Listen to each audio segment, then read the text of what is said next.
everyone. Today's morning started off with a lot of bad news for me in the garden. As you know, some days you have good days in the garden and some days you just don't.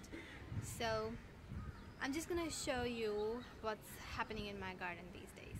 I bought some soil from a local nursery, and as I transplanted some of my seedlings into the new soil, I started getting all sorts of problems. As I'm growing stuff organically, I don't buy fertilizers. I just got my compost bin going and my worm bin going, but they're just not ready yet. So I just try to work with what I have. Because I was having a lot of trouble with my plants in the garden, I thought it'd be a good idea to test my soil now. So I found this really cool video on YouTube, as usual, to test your soil. So I'll show you what I did, and I'll put a link below to the video where I learned this method from. So let's just show you what I've got. This is some rainwater that I collected from yesterday. Since it's been sitting there for a while, there are some bugs and stuff in it, but it will do the soil test pretty fine. The reason I'm not using tap water for this is because there might be calcium or chlorine in it, which might interfere with the test. What you do is take a little pebble like this from your garden, which has been lying around, and just drop it into the water.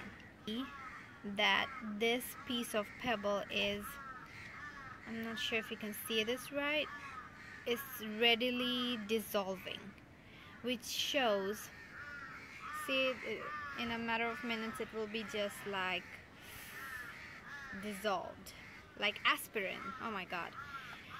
So this just shows that this piece of pebble didn't have any organic matter in it, and the organic matters are the things helps it keep its structure, if you know what I mean.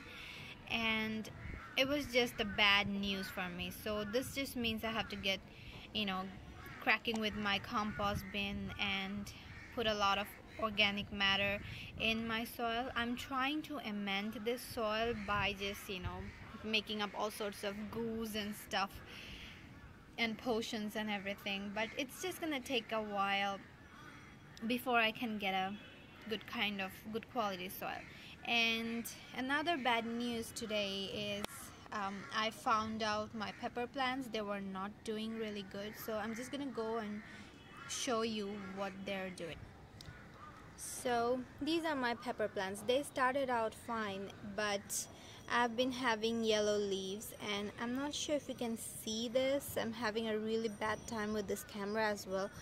The leaves are turning yellow, some brownish kind of bits on my leaves, and brown spots as well. I went ahead and took off some of the leaves, like it looks a little bit bald. Yeah, so I just took off some of the leaves that had those brown spots in it, because I was really scared if they were blight or bacterial infestations or anything. And I took all these plants and moved them away from all my other plants, and they're just looking so sorry. And yeah, I'm having a really bad day. So if you guys can tell me what I'm doing wrong or what could be done better, please help me out here.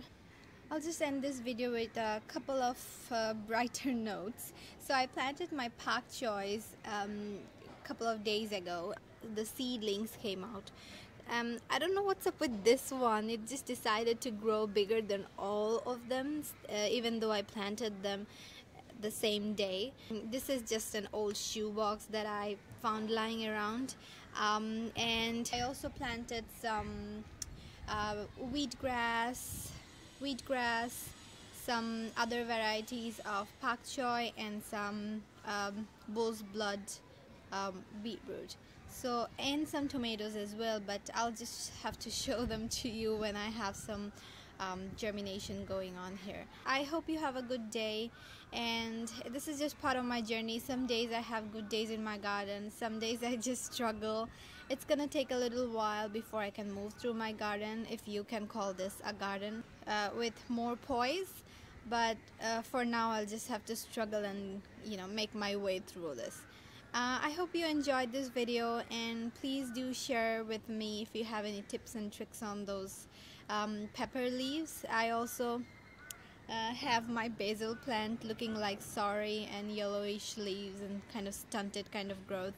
So yeah, so that's it from me today, and I'll see you next time.